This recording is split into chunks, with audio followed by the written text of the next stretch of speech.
Estamos en el cuarto domingo de Adviento.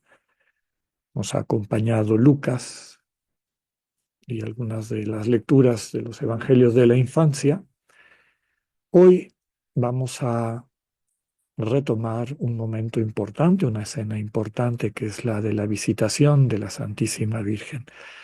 Y tomado de la exclamación que hace Santa Isabel, exclamación propia de todo creyente: ¿Quién soy yo para que la madre de mi Señor venga a verme? La primera lectura que nos propone este domingo está tomada del profeta Miqueas, uno de los llamados profetas menores, no porque sean menos importantes, sino porque los libros de profecía de ellos son más cortos que los tres grandes profetas que son Isaías, eh, Ezequiel y Jeremías. Miqueas nace en Judá y su ministerio se desarrolla durante la caída del reino de Israel, destruido por Asiria en el siglo VIII antes de Cristo. Es uno de los profetas más antiguos. Es probable que hubiera colaborado con el primer Isaías en la reforma religiosa implementada por Ezequías, rey de Judá. Aunque la realidad política de su mundo era sin duda turbulenta, Miqueas es enviado a profetizar a su pueblo con una llamada de atención de Dios a la ambición de los poderosos que resulta en una corrupción rampante y una falsa religión convertida en negocio. Miqueas denuncia estas manifestaciones del egoísmo sin escrúpulos. Siendo un campesino pobre, no tiene compromisos de complicidad con las élites del país y por eso puede hablar con toda claridad. Como todo auténtico profeta, no solo denuncia, sino también anuncia el deseo de Dios. Hoy escucharemos parte de la profecía de la restauración de Israel. Dios los salvará, pero será preciso que vuelvan a sus orígenes humildes. Tomado de la profecía de Miqueas: de ti, Belén Efrata, pequeña aldea entre las aldeas de Judá, saldrá el jefe de Israel. El salmo que meditaremos, Salmo 79, es una lamentación y al mismo tiempo súplica comunitaria. El pueblo lamenta que la vid que Dios sacó de Egipto para plantarla en la tierra prometida ahora esté abandonada y saqueada por ladrones. Se está secando por falta de cuidados. En esa situación el pueblo come llanto y bebe lágrimas. Está a expensas de manos ajenas que lo maltratan. El pueblo invoca a Dios para que la luz de su rostro cambie su situación. Israel reconoce en Dios a su único pastor y le pide que lo guíe y lo proteja. Nos dice el Salmo, como esta petición a Dios: protege la cepa plantada por tu mano, el renuevo que tú mismo cultivaste. La segunda lectura está tomada de la carta a los Hebreos, que ya sabemos que fue escrita para animar a los cristianos que sufrían una doble persecución por parte del Imperio Romano y también de las comunidades judías de las que fueron expulsados. Uno de los temas principales de la carta es el sacerdocio de Cristo y el culto radicalmente nuevo que Él instaura. Jesús se ofrece a sí mismo para rescatar a sus hermanos, no de un Dios vengativo, sino de las consecuencias evidentes del egoísmo que termina matando nuestro corazón. La lectura de hoy presenta la misión que viene a desempeñar el Señor. Entrega su vida para que todas y todos podamos recibir nuestras vidas transformadas, sanadas de la enfermedad del egoísmo y de todas sus consecuencias, sobre todo la dureza de corazón. En Cristo, todas y todos quedamos santificadas, santificados por la ofrenda del cuerpo del Señor hecha de una vez para todas.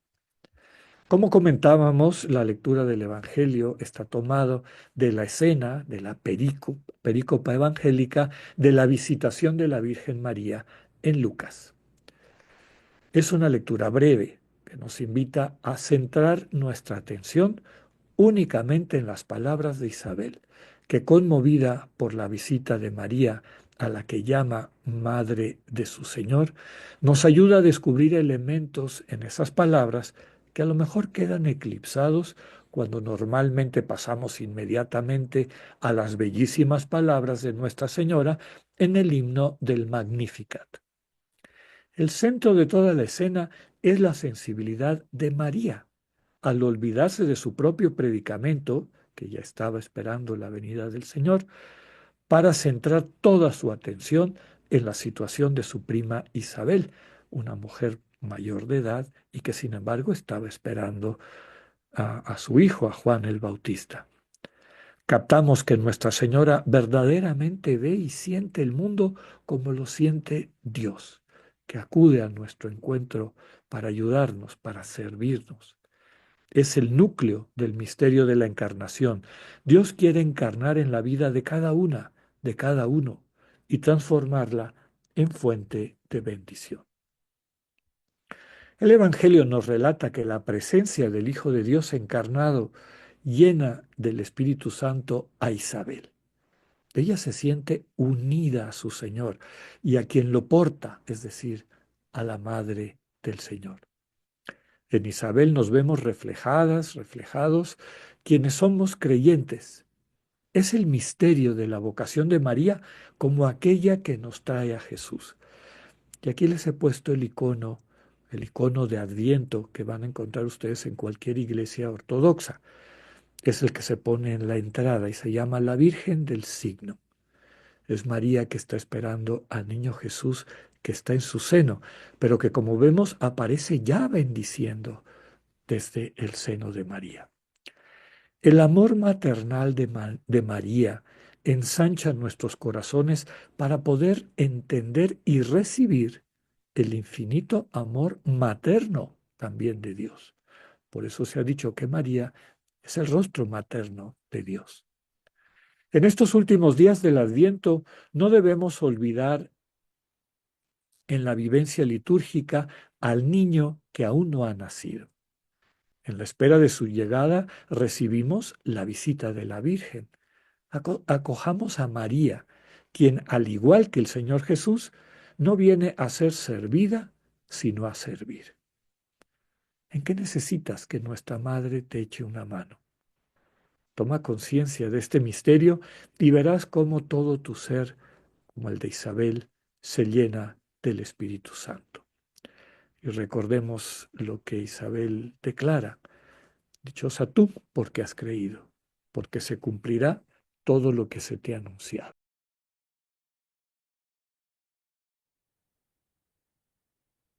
Vamos cerrando este ciclo de Adviento, hermanos y hermanas, con esta celebración del cuarto domingo y este mensaje hermosísimo del texto de la visitación.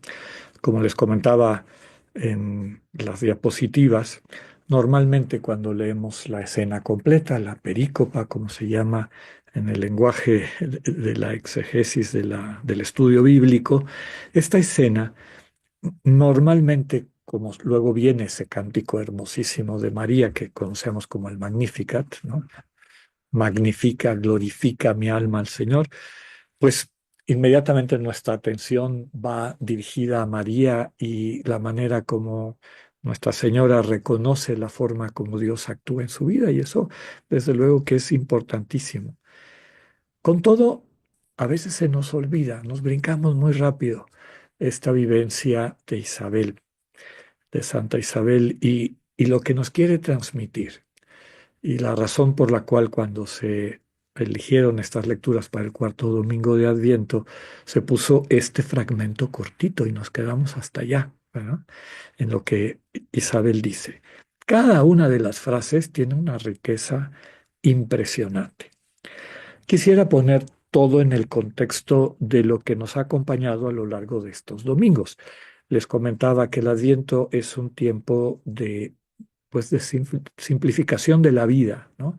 De ir soltando, de ir quedándonos cada vez más pobres en el sentido radical evangélico del término, ¿no? Saber que una única cosa es importante, el amor que compartimos. Ese amor es lo que nos lleva a la vida plena, a la vida eterna. La fuente de ese amor infinito es Dios, el Dios vivo, pero ese amor infinito de Dios que tiene el poder de regalarnos la vida eterna, también es muy frágil. Tiene ciertas características que si no las conocemos y no ordenamos nuestra vida para tomarlas en cuenta, corremos el peligro, y es un peligro real, los evangelios son claros en ese sentido, de autoexcluirnos de este proyecto de comunidad, de comunión al que Dios nos invita. En varias de las lecturas hemos visto cómo el Dios revelado en Cristo no es un Dios de poder, no es un Dios que es como la multiplicación de los poderosos de este mundo, ¿no? Ese es un ídolo que no tiene nada que ver con el Dios vivo del Señor Jesús. El Dios vivo es un Dios que sirve, un Dios cercano, un Dios sencillo, un Dios humilde. Y es en ese contexto, podemos decir, en esa dimensión, en esa atmósfera, donde podemos acostumbrar nuestra mente y nuestra sensibilidad a escuchar el lenguaje de Dios, la manera como Dios toca nuestros corazones y los transforma. Este tiempo de Adviento está para eso, como les decía, el ir quitando muchas de estas cosas que nos distraen, ¿no? Entre ellas las imágenes distorsionadas de Dios, para dejarle a Dios, como hace María con Isabel, acercarse a visitarnos, acercarse a servirnos. María no va allá a que la sirvan, siendo que ella también está en una situación de necesidad al estar también en espera, igual que Isabel. Pero ella no piensa en sí misma. Como les decía, María ve el mundo desde la sensibilidad de Dios y desde esa sensibilidad actúa. Eso es lo que hacen los profetas. Ya hemos comentado muchas veces que profeta no significa adivino, alguien que está viendo lo que va a pasar en el futuro. A veces hablan del futuro, pero hablan del futuro desde lo que Dios mira como posibilidades. Entonces Dios mira nuestra historia, mira nuestro mundo y nos dice, nos aclara para sacarnos de nuestra distracción, esto no ayuda, esto no da vida. Dense cuenta cómo si siguen en este camino van a terminar destruyéndose a sí mismos, destruyendo a las demás, a los demás. El camino de la plenitud implica este amor que se traduce en donación mutua, en dar lo mejor de cada una y cada uno para construir la comunión, la comunidad, el sueño de Dios. Eso que solemos llamar el reino. Pues bien, de eso habla Miqueas. Recordemos que en esta época, entre el siglo octavo, siglo séptimo antes de Cristo, en esta reforma que Ezequías quiere llevar adelante y que le confía a Isaías, al primer Isaías, que era sacerdote en el templo, el cambiar, el reformar la práctica religiosa de Israel que se había convertido, como volvió a convertirse en la época del Señor Jesús, en un mercado que se puede construir desde la imagen falsa de creer que a Dios hay que pagarle de alguna manera su amor y la salvación. Entonces, si se puede pagar en el sentido de tengo que hacer méritos, pues hay personas que te empiezan a medrar de eso, empiezan a, pues, a sacar provecho de eso, ¿no? Yo puedo hacer que tengas más méritos, tienes que hacer esta serie de sacrificios y esta serie de cosas y esta serie de... Y claro, en ese lugar era donde se manejaba, eh, digamos, esa pseudo religión que había convertido el encuentro con Dios en un comercio, ¿no? La invitación que hace el Señor es, y que invita a Miqueas a volver a esta sensibilidad, que le diga al pueblo que vuelvan a la sensibilidad del Dios que los ama de manera sencilla, del Dios que sirve y al que se le escucha no en el boato de las grandes celebraciones y todo lo que eso implica, sino en la sencillez del corazón. Cuando algunas de estas grandes celebraciones, que también tienen su sentido, están sustentadas en corazones sencillos, cuando lo que estamos celebrando ahí es este amor incondicional que se traduce en el servicio que Dios quiere hacer por nosotras y nosotros, hasta el grado de dar su vida, como lo hace el Señor Jesús, entonces las celebraciones cobran sentido y realmente transforman nuestros corazones. Y de eso es lo que nos habla la segunda lectura de la carta a los Hebreos, ¿no? Recordemos que se escribe en ese tiempo de persecución, cuando algunos de los cristianos de origen judío, que ahora sienten, no nos quieren ni los paganos, ni nos quieren los judíos, extrañan el boato y el culto del templo de Jerusalén, que en esta época ya estaba destruido, y el autor de la carta les dice, no, no vuelvan ahí.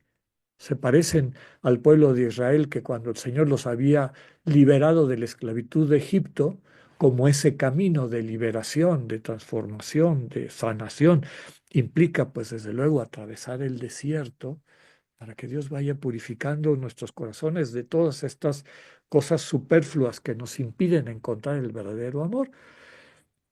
Y el Israel en el desierto extrañaba Egipto, ¿no? Extrañaba, y lo decían ahí, ¿no? Las ollas llenas de comida y lo que teníamos ahí. Pues este pueblo extrañaba el boato, es decir, la solemnidad del culto del templo de Jerusalén. Y el autor de la carta a los hebreos les dice, lo verdaderamente importante es que Cristo entregó su vida por ti. No hay otro sacrificio más que ese. No necesitamos hacer más que recordar como Él nos invitó, el partir el pan alrededor de la mesa, compartir el pan, saber que el Señor nos lava los pies antes de partir el pan, etcétera, etcétera. Ese es el sentido de la Eucaristía cristiana. Y por eso, cuando el Salmo 79 que meditamos nos dice, hay que pedirle a Dios que venga a cuidar nuevamente su viña, pues le estamos diciendo, Señor, ven a cuidar nuestros corazones que normalmente se van detrás de lo que el mundo nos ofrece. Y nos fabricamos dioses que son poderosos, dioses que son posesivos, dioses que son eh, pues estos jueces implacables que hemos dicho, o policías cósmicos, o todas estas imágenes. Tenemos este tiempo de Adviento y lo hemos recorrido para llegar a donde estamos ahorita.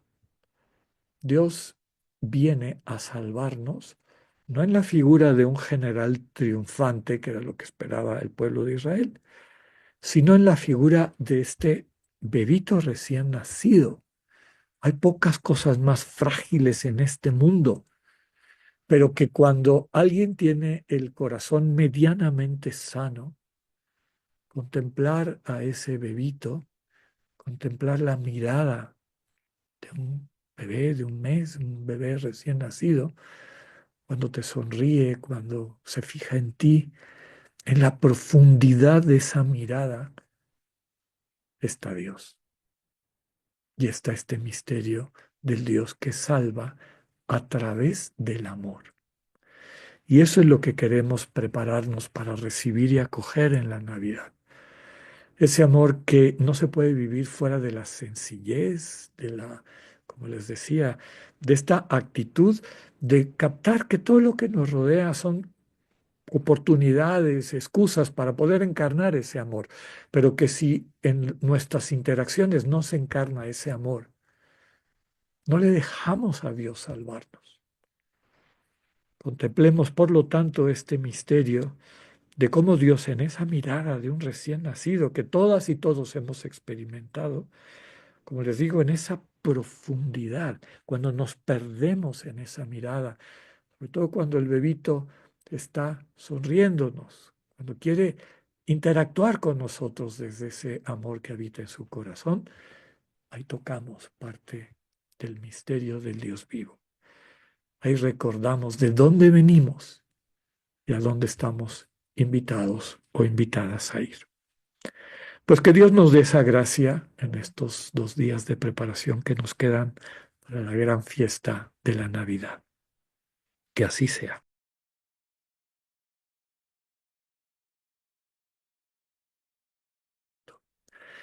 Que en este tiempo que nos queda para prepararnos a la venida del Señor Jesús, lo podamos vivir de la mano de María. Acompañemos a María como la tradición de nuestras posadas o de esta novena de la Navidad nos enseña. Dialoguemos con María. ¿Cómo esperaba ella con esa esperanza propia de quien sabe lo que Dios puede hacer en la vida, no solamente propia, sino del mundo entero? Que María vaya ablandando nuestro corazón para que cuando recibamos de ella el milagro del Dios hecho niño, hecho bebito, podamos vivirlo a plenitud y nos dejemos transformar por su mirada.